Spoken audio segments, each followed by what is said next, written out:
جناب صدیق اکبر کی جو اولاد سے ہے نا، محمد ابن ابی بکر کی جو اولاد سے ہے، یا تو سانپ اس کو ڈسے گا نہیں، ڈسے گا تو اس کے زہر کا اثر بھی نہیں ہوگا، اور اس کے پاؤں کے اندر نشانیاں بھی موجود ہوں گی اس ایڑی کے اندر۔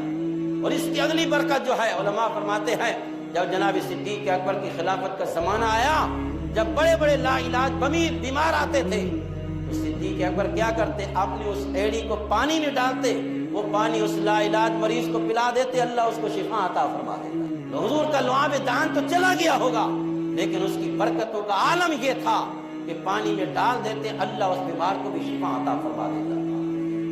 قربان جائے صدیق اکبر کی وفاداری پر، جان کا نذرانہ اس انداز سے پیش کیا جناب صدیق اکبر نے۔ اگلی بات، جب راستے میں گئے مدینہ طیبہ سے طیبہ کی جانب راستے پہ جا رہے، ہجرت کی رات نکل گئے ہیں غار سے، رات کو نکلے 3 دن کے بعد۔ راستے میں کیا کرتے ہیں، کبھی حضور کے آگے جاتے ہیں، کبھی پیچھے جاتے ہیں، کبھی دائیں جاتے ہیں، کبھی بائیں جاتے ہیں۔ حضور نے صدیق یہ کیا کر رہے ہیں؟ عرض کرتے ہیں حضور یہ اپنی محبت کا اظہار کر رہا ہوں، دل میں خیال آتا ہے کہ کہیں دشمن پیچھے سے نہ آ جائے تو پیچھے آ جاتا ہوں، کہ دشمن وار کرے تو صدیق پہ ہو، مصطفیٰ محفوظ ہو جائے۔